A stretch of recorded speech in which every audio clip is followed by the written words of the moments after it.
Hello everyone, I'm Aditya Berg from Team Bharat in Germany. This video is going to be the step-by-step procedure of you coming to Germany for your future studies and what steps and procedures you need to follow to ensure that you have a smooth process. This video is going to be in my mother tongue, which is Marathi. So without further ado, let's head to the whiteboard. And if you like this video, don't forget to subscribe to the channel and give it a thumbs up and share with your friends. So आता मी तुम्हाला step by step सांगेन की तुम्ही तुमचे studies जर्मनीमध्ये कसे करू शकता आणि काय एक स्मॉल प्रोसिजर आहे सिम्प्लिफाईड तो फॉलो करायला हवा. त्याच्या आधी एक स्मॉल डिसिजन असतो जे तुम्हाला डोक्यात ठरवावा लागतो. तो असतो की तुम्हाला जर्मनीमध्ये तुमचं मास्टर्स किंवा बॅचलर्स करायचं आहे किंवा जे अब्रॉड स्टडीज करायचं आहे किंवा कुठल्या दुसऱ्या कंट्रीमध्ये करायचं आहे. ते इम्पॉर्टंट असतं बिकॉज त्याच्याने क्लॅरिटी येते की तुम्हाला कुठल्या युनिव्हर्सिटीमध्ये अप्लाय करायचं आहे, कुठल्या कोर्ससाठी अप्लाय करायचं आहे, मग तिकडचं अकॉमोडेशन कसं असेल, तुम्ही काय खाणार, तुम्ही काय पिणार आणि मग तुमची राहायची व्यवस्था कशी असेल हे सगळं तुम्हाला बघावं लागतं. या पार्ट्सला मी 4 भागात डिवाईड केलं आहे. पहिला आहे एज्युकेशन सिस्टम. मग खूप लोकांना माहीत असेल की जर्मनीमध्ये पब्लिक युनिव्हर्सिटीजमध्ये ट्युशन फी ऑलमोस्ट 0 असते. कधी कधी खूप कमी किंवा मोस्ट केसेसमध्ये 0 युरोज फीज आहे.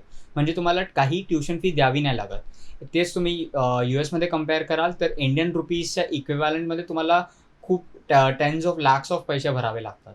म्हणजे तुम्हाला 20 ते 30 लाखाचा लोन घ्यावा लागतो आणि मग तुमची ट्युशन फीज कंप्लीट होतात. आणि फक्त ट्युशन फीज नसतात, तुम्हाला तिकडे राहायचं आहे, तुम्हाला तिकडचा खर्च असेल ते पण वाढतं. जर्मनीमध्ये ते सगळा खर्च अवॉइड होतं कारण ट्युशन फीज 0 आहे. एक असतो सेमिस्टर कॉन्ट्रीब्युशन फीस. म्हणजे तुम्हाला दर सेमिस्टरला तुमचे मास्टर्ससाठी जाल तर 4 सेमिस्टर असतात, तर दर सेमिस्टरला तुम्हाला 150 ते 300 युरोज असतील. तुम्ही कुठल्या सिटीच्या कुठल्या युनिव्हर्सिटीमध्ये आहात त्याच्यावर डिपेंड करतं ही एक्झॅक्ट की प्राईस काय असेल त्याची. पण इफ तुम्ही कम्पेअर कराल 1200 युरोज म्हणजे 300 युरोज इंटू फॉर सगळ्या सेमिस्टर्ससाठी कम्पेअर्ड टू 40 लाख रुपये जे तुम्हाला US मध्ये भरावे लागतील मास्टर्ससाठी, त्याच्या हिशोबाने तरी हे खूप कमी आहे. आणि काही लोकांना वाटतं की माझं ॲडमिट होणार नाही पब्लिक युनिव्हर्सिटीजमध्ये. So just for a fact की जर्मनीमध्ये टोटल 189 पब्लिक युनिव्हर्सिटीज आहेत. मग त्याच्या हिशोबाने तुम्ही बघू शकता की तुमचा प्रोफाईल स्ट्रॉंग असेल मग तुम्हाला ऑटोमॅटिकली तुम्हाला ॲडमिट मिळून जाईल तुमच्या कोर्ससाठी आणि त्या पर्टिक्युलर युनिव्हर्सिटीजमध्ये. दुसरं असतं की इंटरनॅशनल स्टुडंट्स मिळतात तुम्हाला. कधी कधी US मधले असतील, रशियामधले असतील, UK मधले असू शकतात, इंडियाचे पण तुम्हाला खूप स्टुडंट्स मिळतील जर्मनीमध्ये. बिकॉज थर्ड पॉईंट, जे युनिव्हर्सिटी आहे त्यांची रेप्युटेशन खूप जास्त आहे युरोपमध्ये. जर्मन युनिव्हर्सिटीजला खूप मानलं जातं आणि त्याच्यामुळे खूप स्टुडंट्स वर्ल्ड वाईड जर्मन युनिव्हर्सिटीजमध्ये अभ्यासाला येतात, स्टडीजसाठी, PhDसाठी, मास्टर्ससाठी, बॅचलर्ससाठी. सो तुम्हाला वेगळे स्टुडंट्स आणि कलिग्स किंवा जे तुमचे मॅनेजर्स असतील जॉबमध्ये, पार्ट टाईम जॉबमध्ये, तेही तुम्हाला कधी कधी इंडियन्स पण मिळू शकतात. दुसरं असतं जॉब मार्केट. आता जॉब मार्केटसाठी बेस्ट हे आहे की जर्मनी हेडक्वार्टर्स आहे खूप मोठ्या मोठ्या कंपनीजचं. Automobile companies like BMW, Volkswagen, even Bosch करून जी लाईफस्टाईल कंपनी आहे त्याच्यासाठी, सिमेन्स, SAP, हे सगळे मोठे मोठे कंपनीज आहेत. त्यांचं headquarters is like form in Germany. आणि त्याच्यासाठी बिकॉज याच्यामुळे असं होतं की तुम्हाला त्या कंपनीजमध्ये जॉब मिळेल, त्या कंपनीजच्या रिलेटेड सबसिडरीजमध्ये जॉब मिळू शकते आणि मग तुमचं प्रोफाईल स्ट्रॉंग होईल, तुमचं CV स्ट्रॉंग होईल. तुम्हाला इंटर्नशिप्स पण या फॉलोइंग कंपनीजमध्ये मिळू शकतो. दुसरं असतं सॅलरीज. तुमची जी सॅलरी आहे ती हायेस्ट पेड असते because Germany is the 4th largest economy in the world. म्हणजे अर्थव्यवस्था जर्मनीची पूर्ण जगात 4th आहे आफ्टर US. आणि त्याच्यासाठी तुमची जॉब सिक्युरिटी पण वाढते. असं नसतं की तुम्हाला आज हायर केलं मग 3 महिन्यानंतर लगेच काढून देतील, तर त्यांना रिटर्न नोटीस द्यावी लागते की ओके मला या रिझनसाठी मी यांना काढतो आहे. आणि इफ तुम्ही चांगलं तुमचं बिहेवियर किंवा तुमचं परफॉर्मन्स त्या जॉबमध्ये चांगलं असेल मग तुम्हाला त्या जॉबमधून खरंच काढता नाही येणार. दुसरं असतं लेबर लॉस. लेबर लॉस तेच असतात की जेव्हा तुम्ही काम करता मग तुम्हाला ते लेबर लॉस प्रिव्हेंट करतात. युनियन लॉज जे असतात ते सेम इकडेही अप्लाय होतात की तुमची जॉब सिक्युरिटी, तुमचं इन्शुरन्स वगैरे जे कंपनी प्रोव्हाइड करतं तुम्हाला, त्याच्या हिशोबाने तुमचं सिक्युअर राहतं. आणि म्हणजे असं नाही की कुठली कंपनी तुम्हाला फसवू शकते, हे याच्या बाबतीत तुम्ही सिक्युअर आहात जॉब मार्केटमध्ये. तिसरं आहे लाईफस्टाईल. जर्मनीमध्ये अनलाईक US, गन घेणं म्हणजे buying guns is not legal. तुम्ही असंच कुठल्याही याच्यातून गन घेऊ नाही शकत. व्हायलन्ससाठी तेवढी सूट नाही आहे ॲज कम्पेअर्ड टू US. आणि म्हणून क्राईम रेट हा खूप जास्त कमी आहे जर्मनीमध्ये. त्याच्या हिशोबाने तेच होतं की US मध्ये तुम्ही तुमची फॅमिली बनवत असाल की तुम्ही सेटल व्हात असाल, स्टडीज नंतर जॉब नंतर सेटल व्हात असाल, तर जर्मनी हे एक सेफर प्लेस असतं US च्या कम्पॅरिझनमधून, बिकॉज क्राईम रेट कमी आहे आणि म्हणून तुमची जी फिलिंग ऑफ सेफ्टी असते की मी तर सेफ आहे का, माझ्या घरात कोण येईल का, चोरी वगैरे होईल का, मग त्याच्या हिशोबाने तुम्ही सेफ असाल. वर्क लाईफ बॅलन्स हा खूप मेंटेन्ड असतो, बिकॉज कंपनीजकडून तुम्हाला सुट्ट्या खूप मिळतात. तुम्हाला 20 to 30 सुट्ट्या असतात, डिपेंडिंग आपण कुठल्या सिटीमध्ये आहात आणि कुठल्या कंपनीमध्ये तुम्ही जॉब करत आहात. आणि हे तुमचे मॅन्डेटेड सुट्ट्या आहेत, प्लस तुम्हाला कुठले नॅशनल हॉलिडेज असतील मग त्याच्या हिशोबाने पण तुम्हाला सुट्टी मिळते. दुसरा आहे लिव्हिंग एक्सपेन्सेस. लिव्हिंग एक्सपेन्सेस हे खूप कमी आहेत. त्याचा एक्झाम्पल तुम्ही या फोटोमध्ये बघू शकता. हे कंपॅरिझन आहे बर्लिन, जे जर्मनीचं कॅपिटल आहे, आणि वॉशिंग्टन DC, जे USचं कॅपिटल आहे. तिथं फर्स्ट लाईन हेच लिहिली आहे की इफ तुम्हाला बर्लिनमध्ये 3,700 युरोज लागतील तुमचे लिव्हिंग एक्सपेन्सेस मॅनेज करायला, तुम्ही रेंटमध्ये राहत असाल तर, तेवढेच वॉशिंग्टन DCमध्ये म्हणजे US मध्ये तुम्हाला 5,321 युरो लागतील. म्हणजे तो 1,600 युरोजचा फरक येतो. 1,600 युरोज इंडियन रुपयांमध्ये 1,50,000 आहे, म्हणजे 1.5 लाखांचं आहे. आणि ती रक्कम छोटी नसते, कारण तुम्हाला दुसरा खर्च पण बघायला लागत असतो. दुसरी गोष्ट आहे की इफ तुम्ही रेंटचे पैसे बघाल तर रेंटचे पैसे 100% जास्त आहेत वॉशिंग्टन DCमध्ये. म्हणजे तुम्हाला एक एक्झाम्पल देतो, इफ तुम्ही महिन्याचं रेंट 100 युरो भरत असाल जर्मनीमध्ये, मग तिकडेच वॉशिंग्टन DCमध्ये तुम्हाला 200 युरो भरावे लागेल. जे कन्झ्युमर प्रोडक्ट्स असतात त्याची ही प्राईस 15 ते 50% जास्त आहे वॉशिंग्टन DCमध्ये. म्हणजे जे तुमचे डेली आयटम्स आहेत, तुम्हाला काही पीठ घ्यावं लागलं किंवा काही भाज्या घ्यायला लागले किंवा काही लाईफस्टाईल म्हणजे साबण वगैरे जे आपल्याला रोज रोज लागतं, डेली एसेन्शियल्स जे असतात, त्याचे प्राइसेस पण वॉशिंग्टन DCमध्ये जास्त आहेत. इवन जे तुमचे भाज्या आहेत त्यांचे प्राईस ऑलमोस्ट 36% जास्त आहे. सो तुम्ही अंदाज लावू शकता की इफ तुम्ही एक सर्टन अमाऊंट ऑफ मनी घेऊन जर्मनीमध्ये गेलात, त्याच्यापेक्षा ऑलमोस्ट डबल अमाऊंट तुम्हाला लागते वॉशिंग्टन DCमध्ये राहायला. लोकल पर्चेसिंग पॉवर एक असा एक पॉईंट आहे जो वॉशिंग्टन DCमध्ये लाईक चांगला आहे. बट इफ तुम्ही बाकी सगळे ऑप्शन्स कन्सिडर कराल तर वॉशिंग्टन DC इन अ वे तुम्हाला लॉसमध्ये टाकतं. हे फक्त एक एक्झाम्पल आहे या 2 सिटीजमध्ये. बट तुम्ही अंदाज लावू शकता की US आणि जर्मनीमध्ये मग तुम्हाला पैशांचा किती फरक येतो. कारण जेव्हा तुम्ही बाहेर जाता तेव्हा तुम्ही एकटे असता, तुमच्यासोबत तुमचे आई बाबा कोण नाही आहेत, मग तुम्हाला तुमचे फायनान्सेस स्वतः मॅनेज करावे लागतील, आणि ते बेटर आहे की तुम्ही स्वतःच मॅनेज करा. चौथा आहे PR सिटिझनशिप. नाव परमनंट रेसिडेन्सी आणि सिटिझनशिप हे 2 वेगळ्या गोष्टी आहेत. परमनंट रेसिडेन्सी तेव्हा मिळते जेव्हा तुम्ही 2 वर्ष तुमचा मास्टर्स कंप्लीट कराल आणि त्याच्यानंतर 2 वर्ष जॉब कराल. सो टोटल 4 वर्षानंतर तुम्हाला परमनंट रेसिडेन्सी मिळते की ओके तुम्ही इकडे राहू शकता, आणि तुम्हाला एक ॲड्रेस, तुम्हाला एक रिटर्न डॉक्युमेंट वगैरे रजिस्ट्रेशन होऊन जातं तुमचं त्यांच्या गव्हर्नमेंटमध्ये.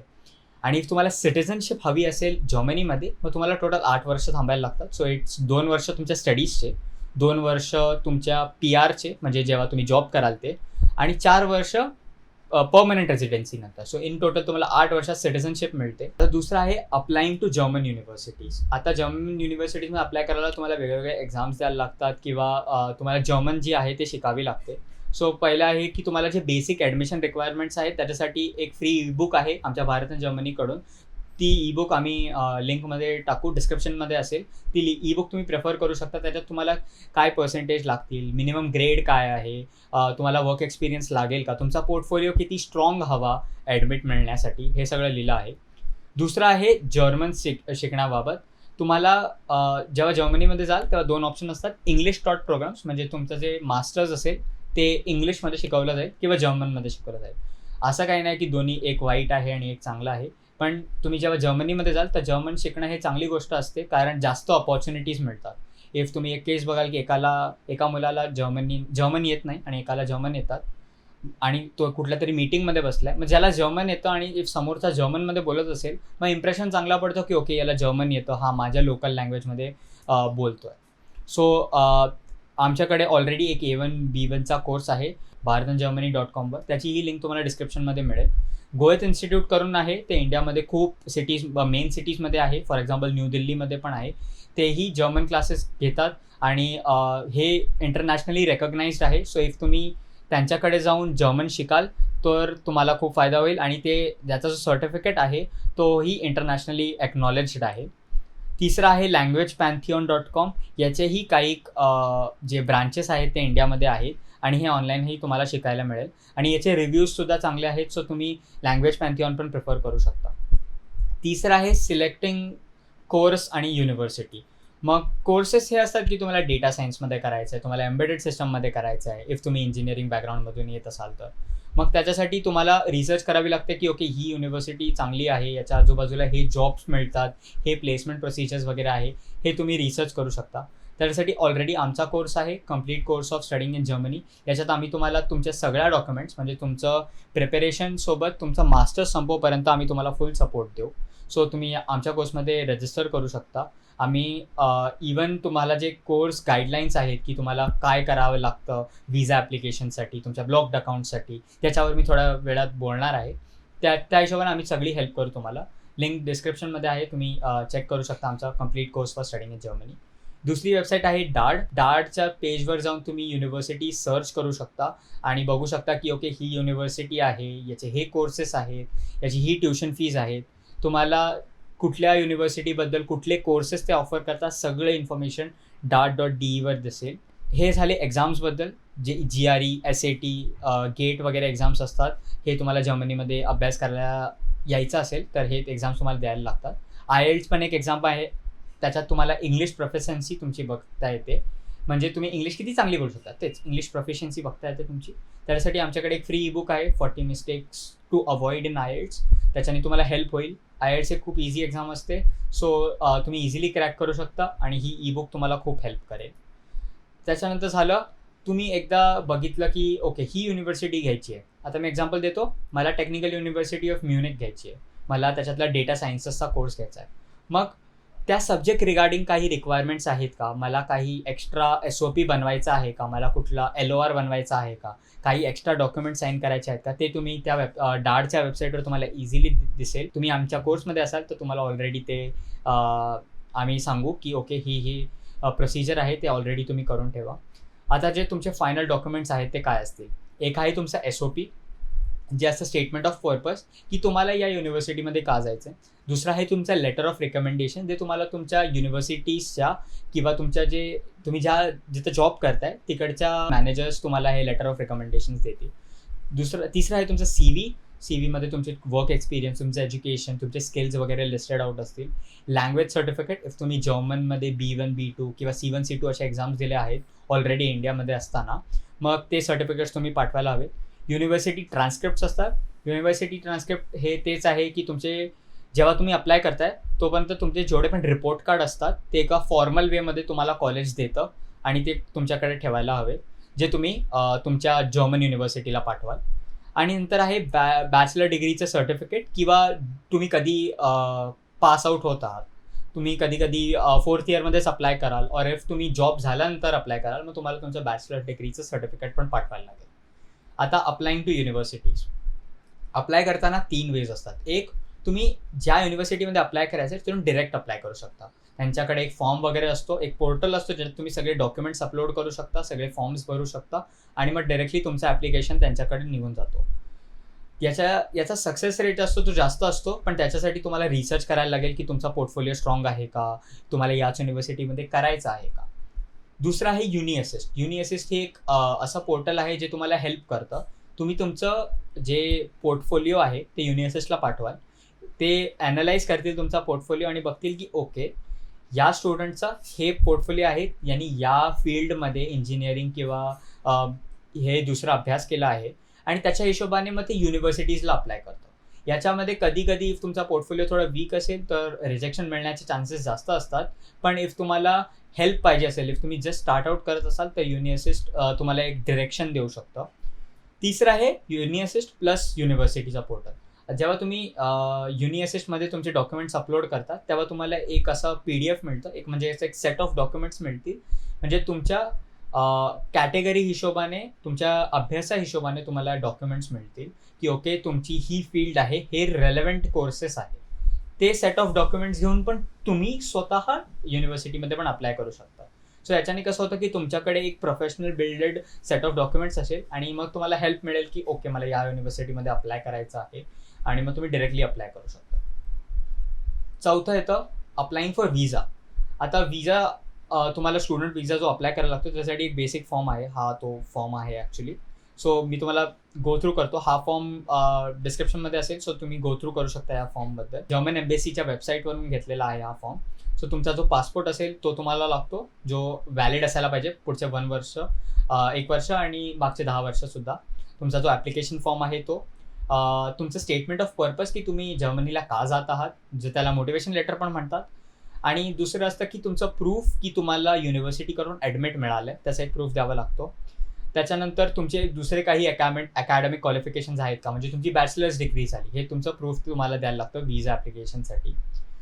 तिसरं आहे, हे खूप लिस्ट आहे, मी तुम्हाला मेन गोष्टी सांगतोय. तिसरं आहे ब्लॉक्ड अकाउंट. ब्लॉक्ड अकाउंट आणि ट्रॅव्हल हेल्थ इन्शुरन्सबद्दल मी सांगतो थोड्या वेळात. पासपोर्ट साईज पिक्चर असतात जे तुम्हाला पाठवावे लागतात, आणि 75 युरोची फीज आहे जे तुम्ही डायरेक्टली त्या वेबसाईटवर पे करू शकता. आता आहे अकॉमोडेशनचं रिसर्च ॲक्च्युली. सो जेव्हा समजा तुम्हाला टेक्निकल युनिव्हर्सिटी ऑफ म्युनिकमधून ॲडमिट मिळालं, जसे तुम्हाला ॲडमिट मिळालं, जसे की आता चालू आहे जून. सो इफ तुम्हाला आता ॲडमिट मिळालं आणि असं आहे की तुम्हाला जानेवारीमध्ये जायचं आहे, मग तुम्ही आतापासूनच अकॉमोडेशन सर्च करू शकता. आता अकॉमोडेशन 3 टाईप्सचे असतात. एक असतं वेगे. वेगे म्हणजे ऑलरेडी तुम्हाला एक अपार्टमेंटमध्ये, एका मोठ्या अपार्टमेंटमध्ये खूप स्टुडंटसोबत तुम्ही राहाल. जसं की 7 लोक एका रूममध्ये एका अपार्टमेंटमध्ये राहत आहेत, शेअर करतायत ती रूम. सो वेगेचा ॲडव्हान्टेज असं असतो की तुम्हाला स्वतःची एक वेगळी चांगली स्पेस मिळते आणि मग तुम्ही इझिली राहू शकता तिकडे. दुसरं आहे प्रायव्हेट. प्रायव्हेट म्हणजे इफ तुम्ही तुमचा एक ग्रुप बनवला युनिव्हर्सिटीजमध्ये की ओके हे माझे बॅचमेट्स आहेत किंवा या लोकांना मी ओळखतो, मग तुम्ही स्वतः एक अपार्टमेंट रेंट करून पण घेऊ शकता. त्याच्यासाठी वेगळे वेगळे ऑर्गनायझेशन्स पण आहेत जे तुम्हाला हेल्प करतील. याचे प्राइसेस वेगे आणि स्टुडंट अँड वर्क हिशोबाने थोडे जास्त आहेत, पण याच्याने तुम्हाला स्वतःचा चॉईस ऑफ अपार्टमेंट मिळू शकतो. तिसरं आहे student and work. Student and work एक जर्मन नॅशनल असोसिएशन आहे जे स्टुडंट्स, जे फॉरेन स्टुडंट्स येतात त्यांना हेल्प करतं लाईक या सिटीजमध्ये बेड घ्यायला किंवा रूम्स घ्यायला, त्यांचे बेसिक नीड सॅटिस्फाय करायला. मग तुम्हाला काही डिक्लेरेशन फॉर्म्स भरावे लागत असतील तर ते पण करू शकता. स्टुडंट अँड वर्कचे हॉस्टेल्स जे असतात त्याच्यात तुम्ही एका रूम शेअर करता एक किंवा 2 लोकांसोबत. सो तुम्ही 3 लोक एका रूममध्ये राहत आहात. तुमचं किचन, तुमचं बाथरूम वगैरे सगळं त्या अपार्टमेंटमध्ये लाईक कन्फर्म्ड असतं. सो अकॉमोडेशनसाठी ही एक मेन टिप आहे की तुम्हाला ॲडमिट मिळाल्या तुम्ही रिसर्च सुरू करायला हवी. बिकॉज जेव्हा तुम्हाला अकॉमोडेशन मिळेल तेव्हा तुम्हाला एक ॲड्रेस मिळतो की ओके मी इथे राहणार आहे, मी म्युनिकमध्ये इकडे राहणार आहे. सो इकडे राहण्यासाठी तुम्हाला एक ॲड्रेस मिळाला, मग तुम्ही तुमचं रजिस्ट्रेशन, तुमचं बँक अकाउंट वगैरेसाठी लगेच तुमचं प्रोसिजर जर्मनीमध्ये पोचल्या सुरू होऊन जाईल. सो 5वं तेच कमिंग टू जर्मनी. जेव्हा तुम्ही जर्मनीला येत असाल, सर एक तर झालं तुमचं अकॉमोडेशन. इफ तुम्हाला अकॉमोडेशन जर्मनीमध्ये पोचल्यापर्यंत नाही मिळालं मग तुम्ही तात्पुरता एअरबीएनबीमध्ये राहू शकता जोपर्यंत तुम्हाला वेगे किंवा स्टुडंट अँड वर्क मिळत नाही. वेगे आणि बाकी सगळ्यांची जी डिटेल्स असते ते युनिव्हर्सिटीजच्या पोर्टल्सवर किंवा तुम्ही जेव्हा युनिव्हर्सिटीला जाल तेव्हा तिकडे नोटीस बोर्डवर लिहिलेली असते. दुसरं आहे ऑफकोर्स बुकिंग ऑफ फ्लाईट. मग तुम्हाला एक फ्लाईट तर बुक करावी लागेल इंडिया टू जर्मनी यायला. तिसरं आहे पॅकिंग. आता पॅकिंगमध्ये असं आहे की काहीही घेऊन येऊ नका. म्हणजे जसे छोटे गोष्टी असतात, जसे की हे माझ्याकडे एक स्टिकी नोट्सचा पॅड आहे. आता असं नाही की मी हे सगळं घेऊन जाणार, मी हे घेऊन जाणार आणि खूप मोठी बॅग घेऊन जाईल. हे छोटे गोष्टी आहेत, जसे की काही स्टँड झाला किंवा काही एक्स्ट्रा अडॅप्टर्स वगैरे झाले, मग किंवा काही फूड वगैरे झालं, म्हणजे जे घरातून आणताय. पण एकदम जास्त ओझं घेऊन येऊ नका जर्मनीला, बिकॉज इकडे ऑलरेडी इंडियन शॉप्स खूप आहेत. आणि इफ तुम्ही कुठल्या मेन सिटीमध्ये जातात, जसं की म्युनिकचा एक्झाम्पल दिला, तिथं ऑलरेडी सुपर मार्केट्स असतात, इंडियन सुपर मार्केट, जिथं तुम्हाला जे बेसिक इंडियन मसाले आहेत, लाईक इंडियन कंपनीजचे जे मसाले आहेत किंवा हल्दीरामचे भुजिया वगैरे आहेत ते सगळे मिळतील. सो उगाच जास्त ओझं घेऊन येण्यात आणि मग ते काही मिसप्लेस वगैरे झाले किंवा मॅनेज करता नाही आले, मग ते प्रॉब्लेम होतं. चौथा आहे अपोस्टाईल ऑफ इम्पॉर्टंट डॉक्युमेंट्स. अपोस्टाईल हा तुम्हाला इंडियन गव्हर्नमेंटच्या मिनिस्ट्री ऑफ एक्सटर्नल अफेअर्स करून मिळतं. ते इन अ वे अटेस्टेशन असतं की गव्हर्नमेंट तुम्हाला एक असं स्टॅम्प मारून देते की हे डॉक्युमेंट्स व्हेरीफाईड आहेत, याच स्टुडंटचे आहेत आणि हे इंडियन गव्हर्नमेंट रेकॉग्नाइज्ड आहेत. सो ते इंटरनॅशनली एक्नॉलेज्ड असतात. म्हणजे तुम्ही जेव्हा अप्लाय कराल, मग तुम्ही जेव्हा सेट ऑफ डॉक्युमेंट्स दाखवाल, मग तुम्हाला एक्स्ट्रा काही फॉर्म वगैरे भरायची गरज लागत नाही, बिकॉज हे ऑलरेडी इंडियन गव्हर्नमेंटनी साईन वगैरे करून दिलं. 5वं आहे सिटी रजिस्ट्रेशन्स. म्हणजे जेव्हा तुम्ही जर्मनीमध्ये पोहोचाल व तुम्हाला सिटी रजिस्ट्रेशन हे तुम्हाला टाउन हॉलमध्ये जाऊन करता येतं. टाउन हॉलमध्ये जाऊन तुम्ही तुमचा ॲड्रेस, तुम्हाला पासपोर्ट घेऊन जावं लागतो आणि मग तुम्ही ॲड्रेस करणार की मी हा स्टुडंट आहे, या युनिव्हर्सिटीमध्ये अभ्यास करत आहे आणि हे मी करतोय. दुसरं आहे ब्लॉक्ड अकाउंट. सो ब्लॉक्ड अकाउंटवर आपण आता येऊ. सो ब्लॉक्ड अकाउंट एक्सपेक्टर ही एक चांगली कंपनी आहे, त्याच्याकडून तुम्हाला ब्लॉक्ड अकाउंट मिळेल. ब्लॉक्ड अकाउंट एक काइंड ऑफ अशुरन्स असतो जर्मन गव्हर्नमेंटला की तुम्ही तुमच्या 1 वर्षाची जी फीज आहे, म्हणजे जो एक्सपेन्सेस आहे, ट्युशन फीज नाही, तुमचे जे एक्सपेन्सेस असतील ते तुम्ही सिक्युअर्ड राहू शकता, म्हणजे तुम्ही फायनान्शियली डिपेंडंट असू शकता. मग तुम्हाला एक स्मॉल अमाऊंट, जे या फॉर्ममध्ये तुम्हाला ते दिसेल, 10,332 युरोज तेवढे तुम्हाला एका अकाउंटमध्ये टाकायला लागतील. हे अकाउंटचे पैसे तुम्ही ॲक्सेस नाही करू शकत, पण इफ एकदम काही एमर्जन्सी झाली, मग जर्मन गव्हर्नमेंटला माहिती आहे की या अकाउंटमध्ये तुमचे असे एक फायनान्सेस स्टोर्ड आहेत, हे पैसे स्टोर्ड आहेत आणि तुमचेच पैसे, जेव्हा तुम्ही मास्टर्स कंप्लीट कराल हे पैसे तुम्हाला परत मिळतात. एक्सपॅक्ट्रिओ ही एक खूप चांगली कंपनी आहे जे तुम्हाला हेल्प करेल ब्लॉक्ड अकाउंट इझिली मिळवण्यात, आणि मग त्याच्याने तुम्हाला खूप इझिली तुमचे पैसे ट्रान्सफर करता येतील with minimum amount of fees. दुसरं असतं हेल्थ इन्शुरन्स. जर्मनीमध्ये स्टुडंट किंवा इवन इंडिव्हिज्युअल हेल्थ इन्शुरन्स खूप इम्पॉर्टंट आहे. सो तुम्ही ते अवॉइड करू नाही शकत, तुम्हाला एक हेल्थ इन्शुरन्स घ्यावाच लागतो. खूप कंपनीज आहेत जे तुम्हाला हेल्थ इन्शुरन्स प्रोव्हाइड करतात, व्हेरी चीप प्राइसेसमध्ये पण तुम्हाला हेल्थ इन्शुरन्स मिळू शकतो. आता दुसरा पार्ट येतो, तो आहे starting current account. Current account is like basic. जेव्हा तुम्ही ICICI बँक किंवा बँक ऑफ महाराष्ट्र अशा कुठल्या तरी बँकेत जाऊन जेव्हा तुम्ही अकाउंट खोलता, तसंच एक करंट अकाउंट तुम्हाला जर्मनीमध्ये बनवावं लागेल तुमचे पैसे स्टोअर करायला. प्रोसिजर खूप सिम्पल असतो. तुम्हाला नेसेसरी डॉक्युमेंट्स बँक सांगेल ते तुम्हाला तिकडे जाऊन करायचं. सिम कार्ड घेणं म्हणजे आता नेसेसरी आहे, तुम्हाला तिकडे बोलावं लागेल, तिकडच्या लोकांसाठी मॅनेज करावं लागेल, मग नवीन नंबर घ्यायला लागतो. प्रीपेड किंवा पोस्टपेड सिम कार्ड तुम्हाला इझिली तुमच्या डॉक्युमेंट्सवर मिळून जाईल. चौथं आहे तुमचं युनिव्हर्सिटी एनरोलमेंट. युनिव्हर्सिटीमध्ये एनरोल करताना हे ऑलरेडी ऑनलाईन होऊन जातं, म्हणून जेव्हा तुम्ही पोहोचता तेव्हा युनिव्हर्सिटीमध्ये जाऊन थोडे फॉर्मॅलिटीज असतात ते तुम्हाला कम्प्लीट करावे लागतील. आणि पाचवं आहे तुमचं सेमिस्टर तिकीट.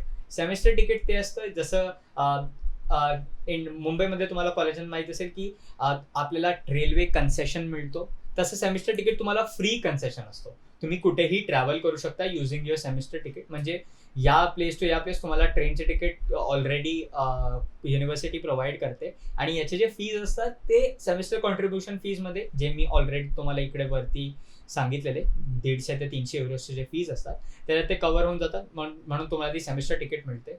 त्याचा फायदा तेच असतो की तुम्हाला एक्स्ट्रा पैसे खर्च करायला नाही लागणार ट्रॅव्हलसाठी. जसं की असेल तुम्ही एका पार्टमध्ये राहता आणि तुम्हाला सबवे घ्यायला लागेल किंवा ट्रेन्स घ्यायला लागतील तुमच्या वेगे किंवा तुमच्या घरापासून तुमच्या युनिव्हर्सिटीपर्यंत, मग तुम्हाला एका सेमिस्टर तिकीटने तुमचा खर्च अवॉइड होतो.